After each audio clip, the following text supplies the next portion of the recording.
how's it going?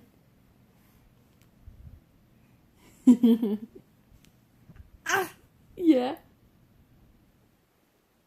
So, Mom got her hair shaped. I very much enjoy it. All she did was take a little, hang on, Lily wants to be in the picture. So all she did was take a little bit off the back so that it's just a little bit shorter in the back so that as I'm growing it out, it doesn't look funny, because the first time I grew out my pixie cut, oh Lord, the different stages of my hair growing out was, it did not look normal until it like got down to my shoulders. I don't know what I was thinking. I should have just cut it like this and let it grow out in a stack and call it a day. But anyways, that's not why I posted this video. So, as you guys know, I have been going through a lot emotionally, and it doesn't help that when I've been having all these fertility issues, which is not really fertility issues as it is. Wow. Oh, sorry, girl. But anyways, but yeah, so I've been having some issues. It didn't help that Iceland came out with this whole thing saying that they have eradicated Down syndrome, which is not true. You can't, first of all, you can't eradicate Down syndrome because it's a spontaneous genetic condition of which you cannot control. All they did was raise their abortion rates. That's all they did. They only have 2 people with Down syndrome born a year, because almost 100% of women abort their children that get diagnosed with Down syndrome in the womb. And it's because they don't say it's mandatory, but it's kind of like mandatory. Like, it's mandatory that the doctors must tell you about the option of abortion when it comes to about testing and abortion and that sort of thing. Anyways,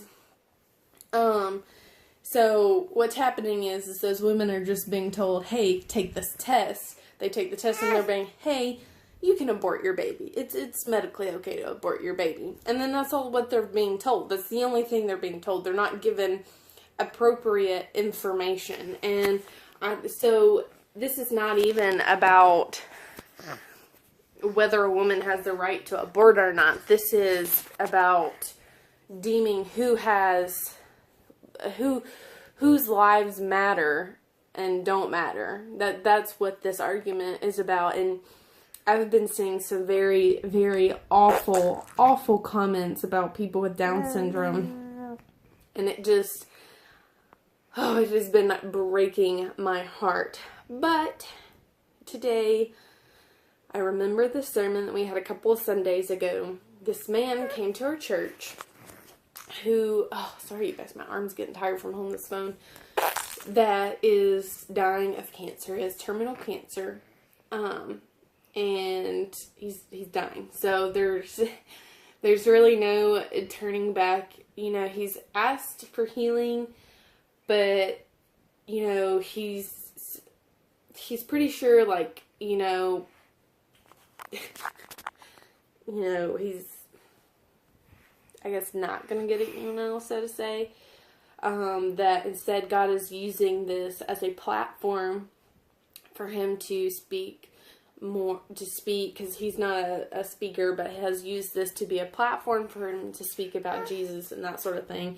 He just has a really great attitude about it. But he preached about thankfulness and how we need to change our perspective. And one of the biggest things that stuck out for me that I have been remembering this morning is your thanks louder than, what was it? What did he say? Was it your wants? Was your thanks louder than your wants? Thanks louder than your complaints? That sounds good.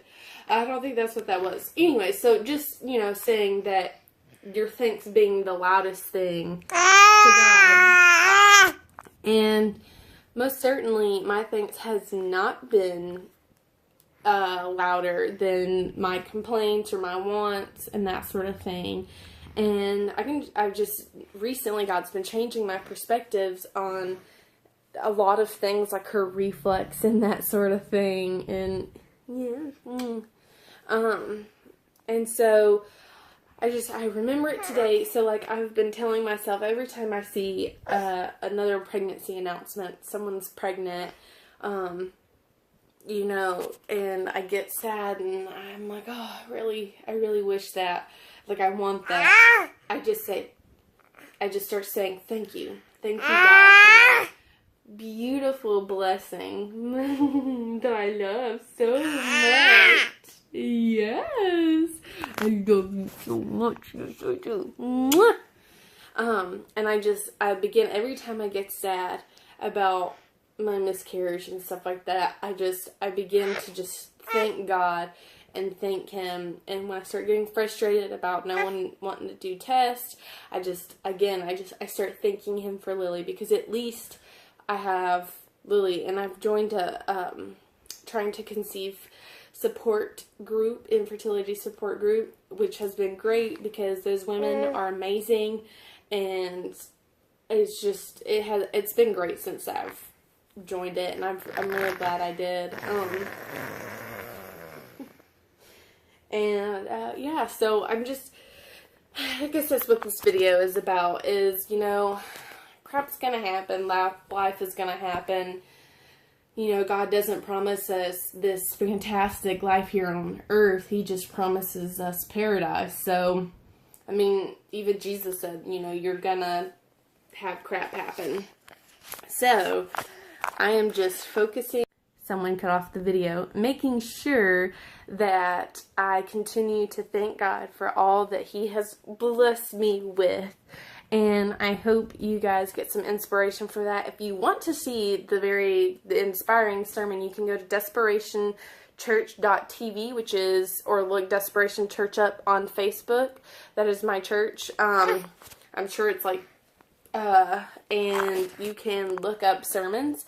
And I'm not really sure what it's called, but if you comment wanting to find it and listen to it, and you can't find it, I can help you find it. Like, I can go find it, and I can, like, copy the link in the comments or whatever. So you just let me know, and I can help you. I hope you guys have a great day, and God bless.